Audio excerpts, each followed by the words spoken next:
Let's sing that song. It's very simple. You are worthy, oh Lord. You are worthy, oh Lord. You are worthy, oh Lord. You are worthy, oh Lord. Sing it one more time. You are worthy, Ọlọ́run ayọ̀ alágbára. You are worthy, oh Lord. You are worthy, oh Lord. You are worthy, oh Lord. Lord, have your way as I speak your word. Lord, just like I've spoken to you early in the morning, speak to your word and let them hear your word, Lord. And let the life in your word enters into our hearts. Let your word become the living seed planted in our hearts that will germinate and bring forth fruit. In the name of Jesus. Thank you, Lord. In Jesus' name. I want to tell you my exhortation this morning, your miracle incubator. Look at me. The truth is, without trouble, most often, we will not appreciate the mightiness of God. Look at everywhere in the Bible where people testify to the glory of God, where people talk about the mightiness of God. And I will show you a place where there was a problem and God stepped in and created a solution. You know, the truth is, most of the time, we as believers, we want to experience God's miracle. We want to experience God's divine intervention, but we are not ready to go through the challenges of life. And the truth is, there is no way you are going to be able to experience the mightiness of God except you are in a trouble that is beyond what your power can handle. Just like a student will be exposed to exams when they are about to be promoted. In the same way, God will allow you and I at times to be faced with challenges. God will allow us to pass through certain situations. God will allow us to experience some things because He wants to teach us. He wants us to understand His pattern and His way. Listen to me. The truth is, the Bible says there is no trial or tribulation that is joyful. There is no trial that is joyful. But part of our life, our growth, is passing through trials and having testimony of God delivering us from all of them. Is anybody ever promoted in the place of work because of the way they look? People are promoted in their place of work because of the problems they solve, the solution they provide for the company. And whatever solution you provide for your company must have come from an experience you have had in life. Joseph stood before Pharaoh and provided the wisdom to preserve food for 7 years. And because of that wisdom, he was able to be given the position that never existed, the Prime Minister of Egypt. He was recommended for promotion because he was able to solve a problem. The knowledge that he dispensed to Pharaoh did not just come from the spirit. That knowledge must have come from his experience in life. Probably while he was a slave boy in the house of Potiphar, or while he was with his father. When we look at Matthew chapter 24, the place we read as a Bible text, the Bible says, Jesus told the disciples to go, and they stood back to pray. And the scripture said from verse 25, that when the disciples, verse 25, and in the fourth watch of the night, Jesus went unto them walking on the water. God's intention was for Jesus to go to them. But something happened. When the disciples saw him walking on the water, they were afraid. They said, it is a spirit, and they cried out for fear. Now, up until this time, note that we are not told that there's a wind blowing. Jesus was just walking on the water. But as soon as Peter said, the next verse, but straight away Jesus said unto them, saying, be of good cheer, it is I, be not afraid. Verse 28. And Peter answered him and said, Lord, if it you, tell me to come on the water. And he said to him, come. And when Peter was come down out of the ship, he walked on the water to go to Jesus. And then, for whatever reason, the wind began to blow. The blowing of the wind was not for Jesus. The blowing of the wind was to make sure that Peter loses his faith. That was it. Satan stirred up that blowing, that wind. He began to blow. For one reason, just to make sure that Peter sink. The devil wants you to sink. The devil wants me to sink. There are certain situations that Satan will orchestrate intentionally just for you. He will inconvenience hundreds of people because he wants to get to you. Do you remember how many children, 2 years and below, that were killed by Herod because of the boy Jesus? The Bible says that as he began to walk on the water, verse 29, verse 30, but when he saw the wind boisterous, he was afraid, and then he began to sink. And then he shouted to Jesus, Lord, save me. And immediately, Jesus was on the water. He stretched his hand and pulled Peter out of the water. And Peter immediately began to walk on the water. And then the two of them began to walk until they entered the boat. And as soon as they entered the boat, the wind ceased.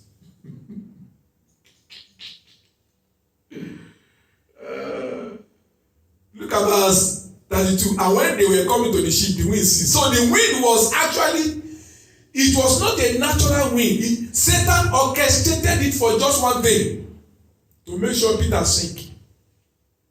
If God is going to make you great in life, Satan will stir up wind to make you sink. But I have 3 lessons I want us to learn today briefly. I want us to learn 3 lessons from this particular encounter. The first lesson is that the wind is our miracle incubator. What is the wind? Anything that makes your life uncomfortable. Anything that makes you be afraid that you are going to die. Anything that want to make you lose your faith in God. The good thing about Peter was that Peter shouted, Lord, help me. Who do you shout to when your wind begins to blow? When my wife, after her second born, she conceived, and after 7.5 months, we lost the baby. It was funny. And then thereafter, after like, I think almost a year, she got pregnant again. And then 8.5 months, we lost the baby again. And after that, she was not able to get pregnant again. I remember people coming to her. I remember the landlady of the house where we stayed, calling my wife, telling her to go and meet one man somewhere who has power. That's our wind. And you know, at that time, I must be very, very careful the way I talk. When my wife tells me what people said, I said, listen, one thing I know is that I believe that God will give us the boy that we are trusting him for. I said, but let me tell you one thing. When that time comes, after we have the child, we must be able to look at the child and look back and say, our God gave us this child. If we don't get this child from God, then our conscience will be telling us. And if anything bad begins to happen to the child in the future, we will know it is because we did not wait for the Lord. It was our own wind. I remember that time when the second pregnancy, 8.5 months, was born and dead. I remember one of the members of the church in Nigeria, Lagos, was telling another person who told me that they said, if God is no more answering the prayer of Reverend Sam, let him go to men of God that God is answering their prayer. Why is his wife having all these miscarriages? And I felt bad. These are people I've prayed for. These are people God has used me for. And they can open their mouth to say, I felt bad. But I said, God, it's not me they are talking to, it's you. That's our wind. That's our wind. What wind are you going through? What inconvenience are you passing through in life? Now listen. God will never allow it if it is not going to glorify Him in your life.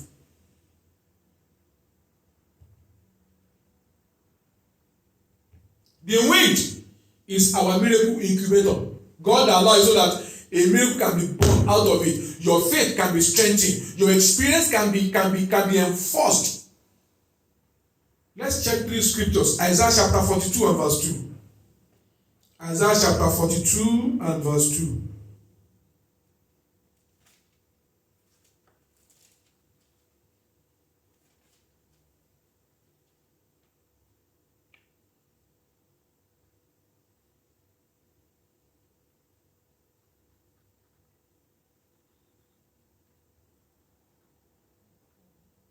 Chapter 43, sorry.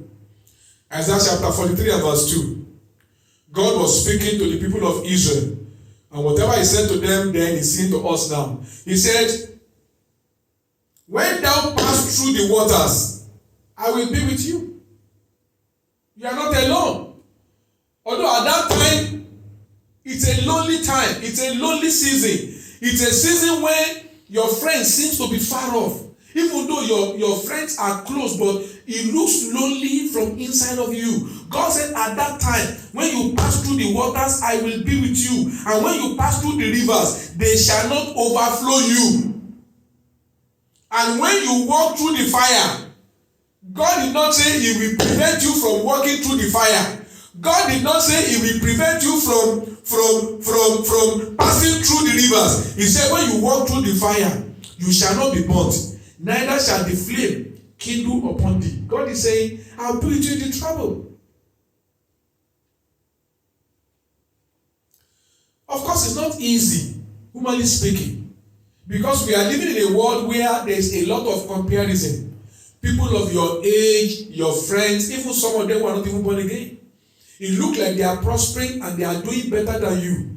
But you see, the truth is, God knows what He's doing. I was watching a film before we left the house. I just love the preview of the film. The man had money, and his 3 children are grown up, but they don't know how to make money. They only know how to spend money. So the man, his friend now advised him that he should pretend to be broke so that the children can learn how to make money. And the man faked heart attack. He connived with his friend to get police to come to his house as if they want to come and arrest him. And then he also told his friend to help him get a getaway small car. And he just ran away. And when they got to another village, another town, he told his children, I don't have any money. And police is looking for me. You guys have to go and work. It was initially inconvenience to those children. But soon after, they began to enjoy work. You see, in the beginning, the father said to his friend, I'm not happy what I'm taking these children through. But after a while, he said, thank God that I make them to go through this. There are things God will make me to go through because of where He's taking me to. There are things God will make me to pass through because of the people He want to use me for. If I have not experienced the problem you're experiencing, how will God be able to use me to provide solution to you? So, when you see the wind around you, it's the incubator of your miracle. God said, when you pass through the waters, I will be with you. When you pass through the rivers, they will not overflow. I won't allow it to overflow you. And when you pass through the fire, though I'm not going to take you out of the fire, but I will make sure that the fire did not burn you. Because everything is just for a time. The second scripture, 1 Corinthians chapter 10. Talking about the wind, our miracle incubator. 1 Corinthians chapter 10. I'm going to read verse 13. Because those kind of things, they are trials. They are temptations. And God allowed them for a purpose.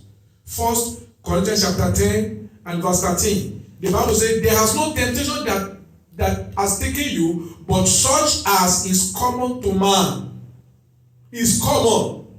The fact that you have never had that somebody go through does not mean somebody has not gone through it. The fact that it looks like you are the only one that is facing this challenge does not mean you are the only one facing it. It's common. It may not be common to everybody, but some people have gone through it before. And the Bible says, but God is faithful, who will not suffer you to be tempted above what you are able to bear. When I read this verse of scripture, especially this quotation, it tells me that every challenge I go through, every opposition I face, is because God in heaven has put my faith on the gauge. And God is convinced that by the way my faith weighs, my faith can bear that trial. So whatever comes across your life, whatever comes against you, I want you to know that God is not a wicked God. He's not a taskmaster. He allowed that trial, he allowed that temptation because he knows that your faith should be able to carry it. So don't think that what you are going to do is to crumble and die under the problem. Don't give in to satanic devices, because the Bible says that God is faithful. He will not allow you to be tempted above what you are able to bear. But with the temptation, God will make a way of escape. There is always a way out. Say with me, there is always a way out. God will make a way of escape that you may be able to bear it. What are you going through? I have things I'm going through. Sometimes I say, well, why is this happening? Why did you allow this? Why didn't it show me? Sometimes God will not even answer me. But you see, all of us go through this. And our wind is our incubator. Our wind is our incubator. So don't let the wind that is blowing around you drown you. It's not meant to drown you. It's meant to refine you. It's meant to give back to a miracle that you'll be glad to share. Those people you are looking at that look like maybe they are better than you, a time will come that you will not begin to tell your story and they will be envying you. Remember the brothers of Joseph? When they finally knew that he's the prime minister of Egypt, they couldn't even fathom it. They cannot even believe it. Everything is for a purpose to a child of God. No temptation is ordinary. God has a purpose for it. The second point I want you to note about your miracle incubator is that you must have to know that the second thing that helped Peter out of that predicament was that at his word, he said, Master, if it is you, tell me to come. One of the reasons why people drown in the time of trial, one of the reasons why the wind of life blow up some people out of faith is because they do not develop how to hear the word of God.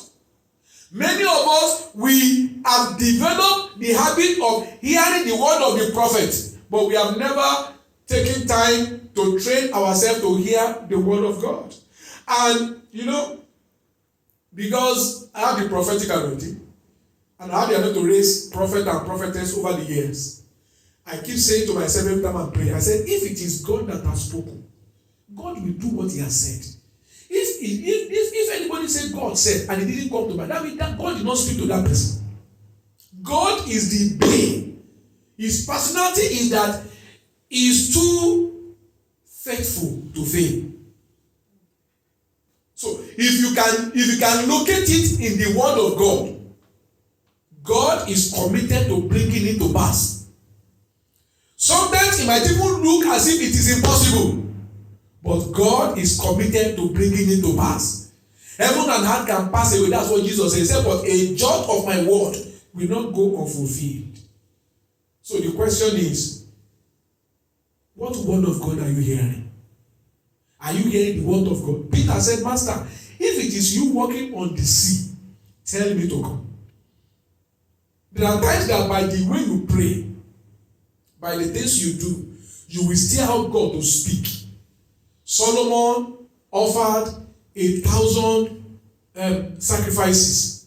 And you know what happened? In the middle of the night, God came and told him and said, Solomon, what do you want me to do for you? By the offering he gave, God was compelled to come and speak.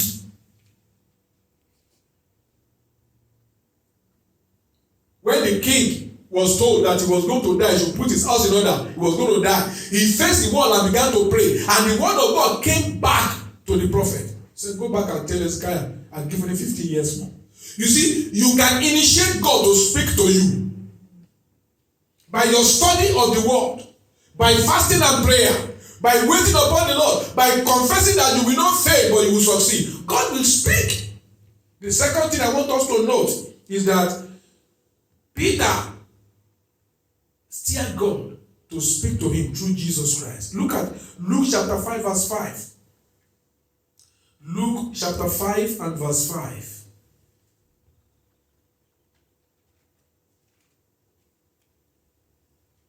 When you look at that Luke chapter 5, you will discover that there we have the story of Peter. He had toiled all night. He's a fisherman. He has tried to catch fish all night. He couldn't catch any fish. And in the morning, he was washing his net. And Jesus came to where he was and said, can I use your boat to preach? Peter did not look at the fact that he had a night of failure in his business. He still offered his boat for Jesus to preach. And after Jesus finished preaching, Jesus said to him, look at verse 4. And when he had left speaking, he said unto Simon, Luke chapter 5 verse 4 now. When he had left speaking, he said to Simon, launch out into the deep and let down your net for a catch. Verse 5. And Simon answering him said unto him, Master, we have toiled all night and have taken nothing. Nevertheless, at your word, I will let down the net. At your word, I will let down the net. And when he had done this, they enclosed a great multitude of fishes, and their net brake. I want you to begin to develop the attitude of hearing from God. Lord, what are you trying to say? I used to tell people every time. Many a time, God will not speak to you by audible voice. God might choose to speak to you by circumstances. God can use the voice of a stranger to speak to you. And most importantly, search the scripture. What promise did God give concerning that circumstance you are going through? The second thing that helped Peter out of that predicament was that he heard the word of the Lord.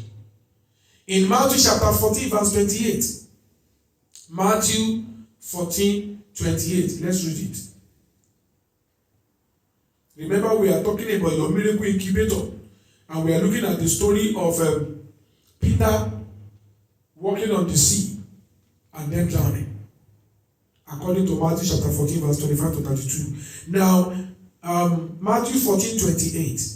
Look at what he says.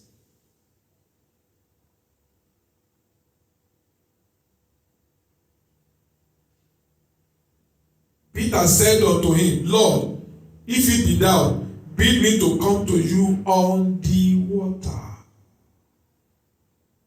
He initiated it. He said, Master, if it is you, tell me to come. Just tell me to come. If you tell me to come, I will come. Because Peter knew that if Jesus told him to come, the same power that helped Jesus on top of that water will hold him. Only just for him to hear the voice of God. Concerning the voice of God, let's check how the Bible describes the word of the Lord Jesus Christ in Hebrews chapter 1 and verse 3. Hebrews 1, 3. I am going to do this so that you can develop faith in the word of God.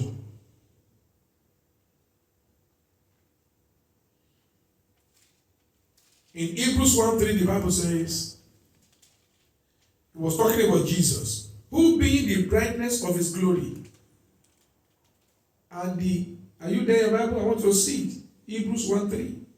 Who being the brightness of his glory and the express image of his person. Look at the next phrase. And upholding all things by the word of his power. Some other versions say it. They said, he hold all things by his powerful word. The word of God is able to hold things together. Things can look like they are scattering. But when you hear the word of God, that word of God will hold the things together.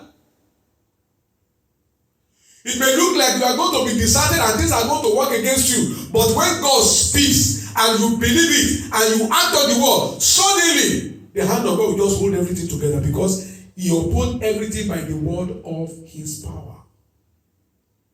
So you have to begin to develop that consciousness to hear the voice of God. That's all I'm trying to say.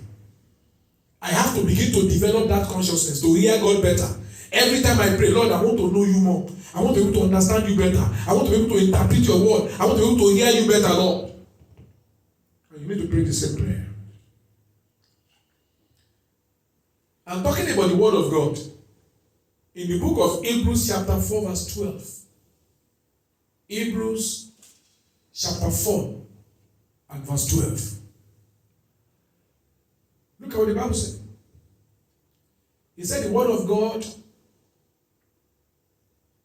is living and powerful.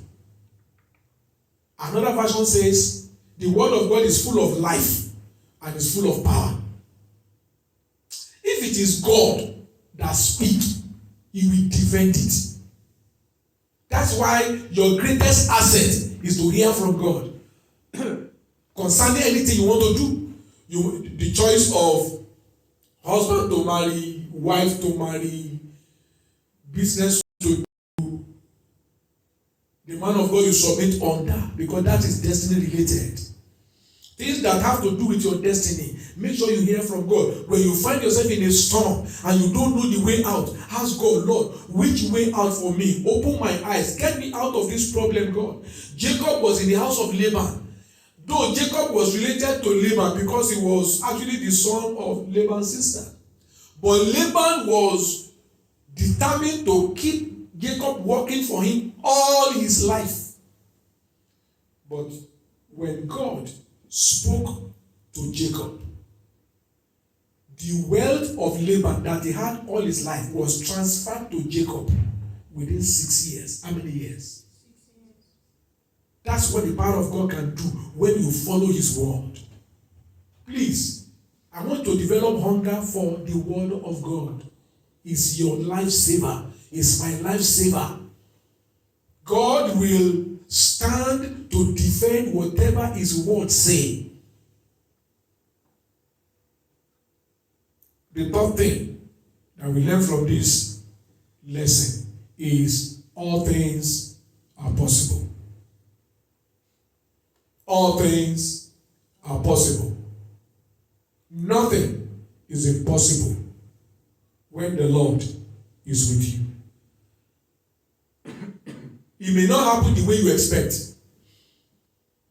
Maybe like Naaman, that slave girl told, go to Samaria, the prophet of God will heal you.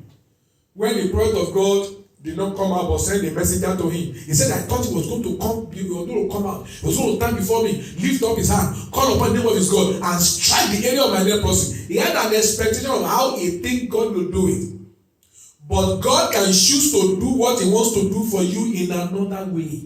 So you don't think you can predict the ways of God. What you can predict is the outcome, which is what God has promised. But how God is going to do it, I don't know. God might choose to use human being. He might choose to use an angel. He might choose to use somebody you love. He might choose to use your enemy.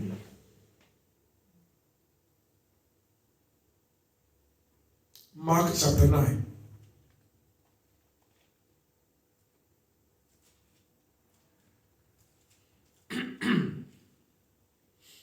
Mark 9:23. Look at what Jesus said.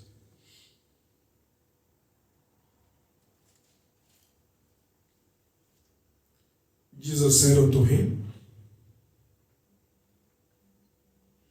if you can believe, all things are possible to him that believe it. That adjective, to believe, is very powerful. But you need to ask yourself, believe in what? He didn't ask you to believe in the word of the prophet. He asked you to believe in the God of the prophet. And the only way you can prove that you believe in the God of the prophet is when you act according to the word of God.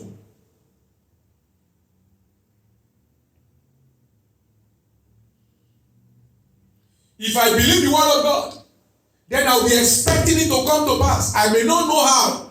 I will be making effort to make plan for that result. I was watching one of my videos, my television videos, and I was saying, preparation with hard work is what is called luck. If you are not diligent and you are not practicing, when the day of your favor come, you will not know. It's just lucky. It's not luck, it's preparation. You see, God is not like the government, all those who are doing lottery, that you can just buy a lottery ticket and then you win $125 million. No, God is not like that. God is not a waster. God wants you to grow to the position where you can manage whatever He gives to you. So you have to begin to practice how to believe God. Believe His word. That's why you must be a student of the word of God. I can't say that enough. If you do not spend time in God's word, there's no future for you. You've got to know what God's word said, not what somebody said. And then you've got to begin to now position yourself, preparing for the manifestation of what God has said. Let's go to Matthew chapter 7. That's my last scripture for today. Matthew chapter 7. Look at what Jesus said from verse 7 to verse 11. I said all things are possible. Ask, and it shall be given unto you. Seek, and you shall find. Knock, and it shall be opened unto you. For everyone that asks receives. Verse 8. And he that seek finds, and to him that knock it shall be opened. Verse 9. Or what man is there among you, whom if his son will ask for bread, will give him a stone? Or if his son asks for a fish, will give him a snake? Verse 11. If you then, though you are evil, you know how to give good gifts unto your own children, how much more shall your Father which is in heaven give good gifts to them that ask Him?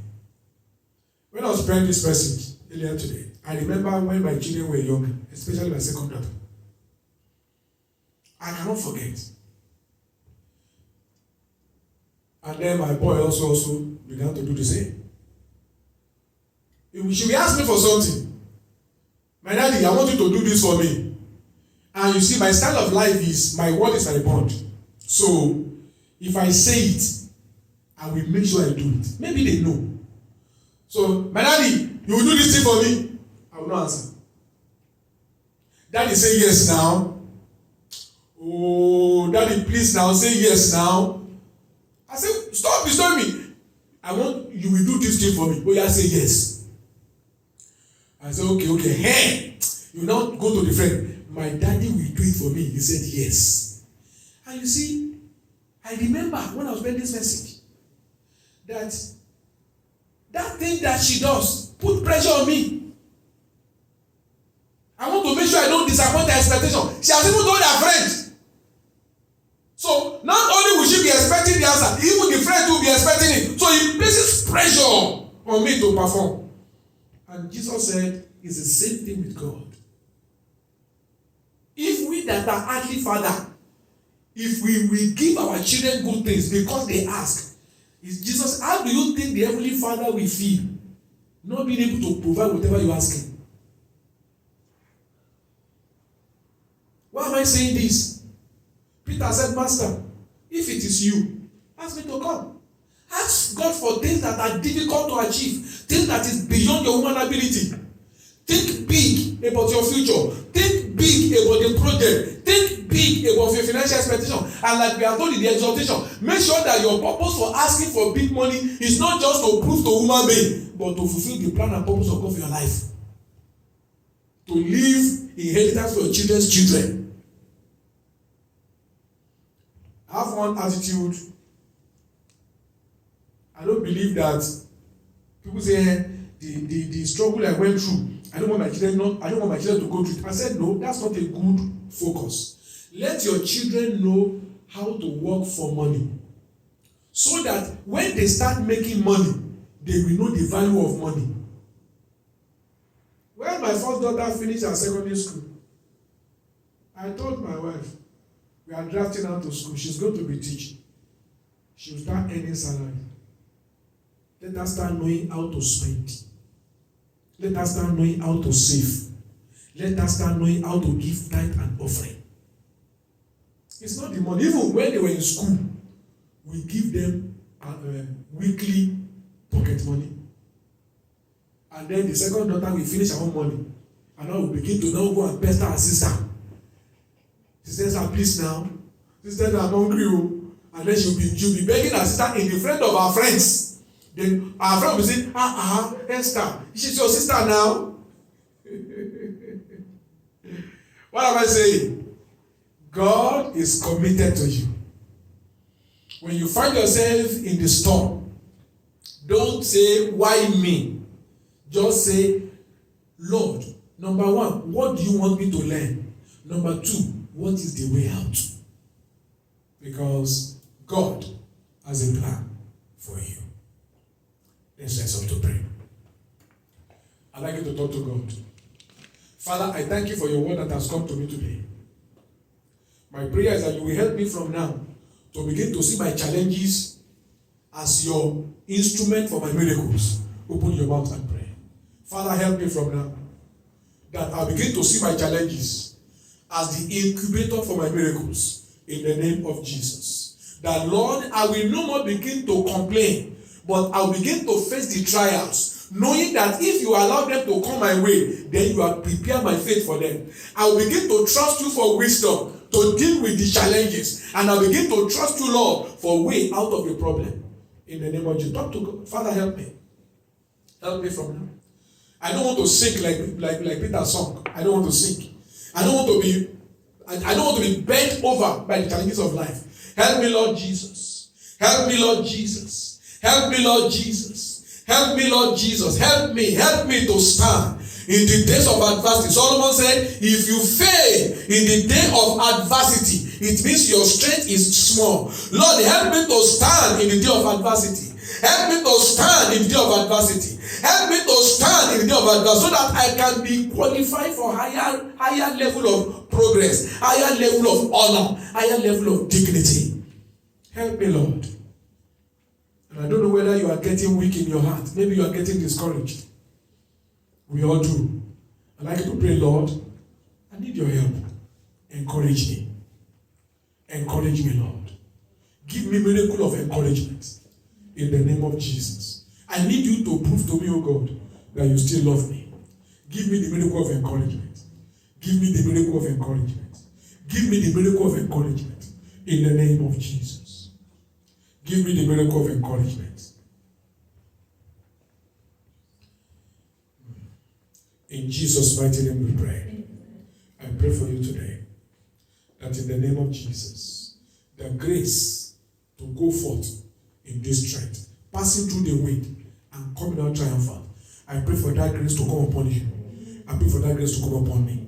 In the name of Jesus. I pray for the spirit of wisdom to be at work on our lives when we go through our challenges, when we go through the wind, so that we'll be able to get the word of God. We'll be able to know what God wants us to do inside the wind, in the name of Jesus. And Lord, never again shall we crumble under satanic attack. Never again shall we fail when we are faced with temptations, but we will face them headlong, knowing that God is with us and knowing that we are coming out a victor in the name of Jesus. Holy Spirit, I pray that you will help to interpret this message better to the heart of your people. I shall give you the glory. In Jesus' mighty name. Amen and amen. Let's sing and get set for the offering.